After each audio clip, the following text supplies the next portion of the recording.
Why is it better to own the copies of the music you listen to instead of streaming it?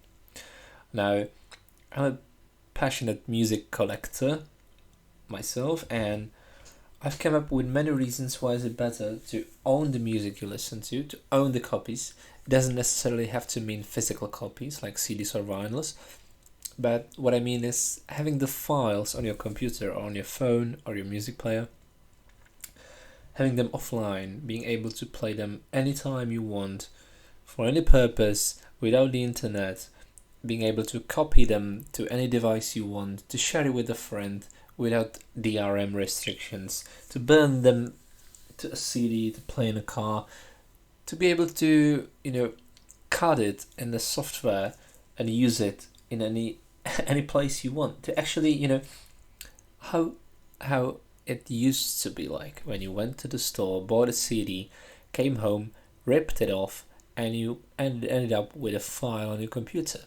And with that file, you can do anything you want. Now, compare this to Spotify. Now, the first reason why it's better to own it is that Spotify purposely shows you the same music over and over again without much space for discovery. Now, you listen to very same artists in a loop with new musicians only here and there. And this keeps you in essentially paying a monthly fee for the remix of already purchased music. Now, if you think about it, buying the CD costs a little bit more than a monthly fee on Spotify. But being able to, experience the excitement of unknown, the experience of buying a CD of music that you don't really know what's in it before you listen to it, and being able to do this every month in a year after year, compared to just listening to remix of what you already like on Spotify, with all the added benefits of having the physical copy of the music, is so unparalleled. Now, also the second argument is that musicians get very, very low percentage of the money that you put in a Spotify based on how many times the song has been played, and they still cut a very large chunk of that. It's even worse than the producers. Now, it's much more, I would say, moral to buy it directly, to buy it right off the musician, be it on the concert or using an online service like Bandcamp, or buying it off their website if they have that option. Now, the third reason is that you don't have the access to the files. You need to use the streamer service. You need to use the Spotify app. And if they change something in the user interface, you can't do anything about it. Now, if you used to be used to, save playlists a certain way, to search for stuff a certain way, and they decided to change it for business reasons, you can't do anything about it. If they want to show you promo, some pop-up advertisement for something, you can't do anything about it.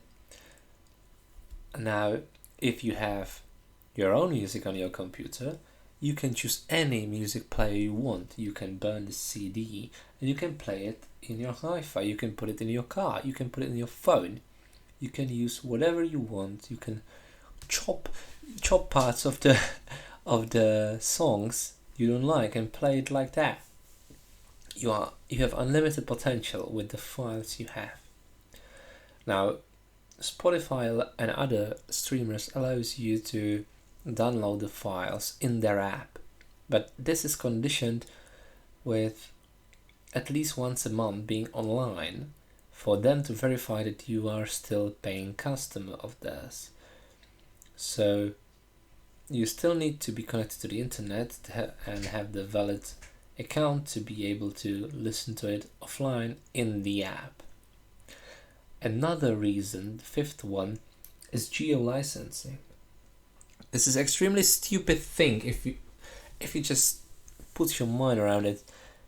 Like, just to the copyright and licenses, the fact that the musician produced a song And certain people in certain countries cannot listen to it because that country or the streamer doesn't have a right of license to be able to play to the people from such country. Is so mind-boggling. It's so weird.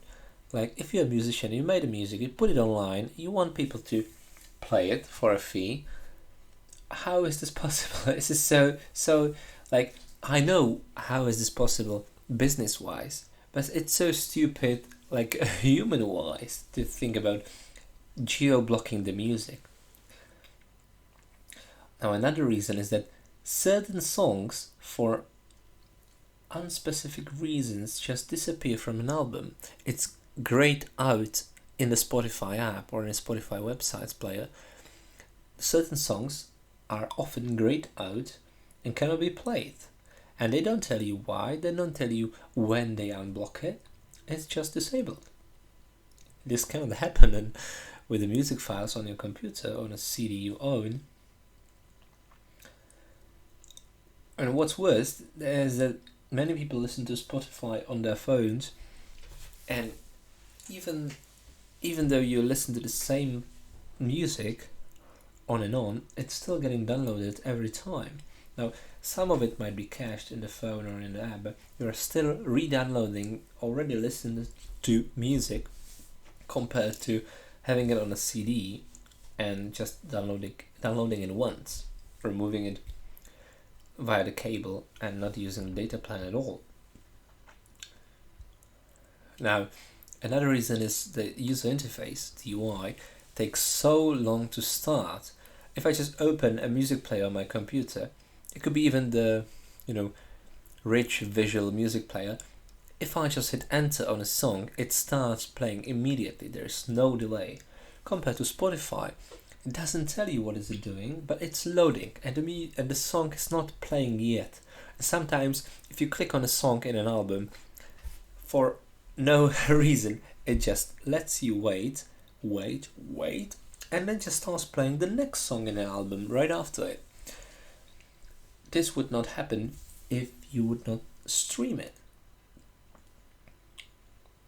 Also, another thing is that Spotify and other streamers are designed to show you playlists combined from mixed music from all around the places, compared to mindfully buying an album and listening to it from start to an end. Because every album, I don't know if you actually realize it, but every album is composed in a way that there is a story behind the songs from start to an end, from the first track to the last track.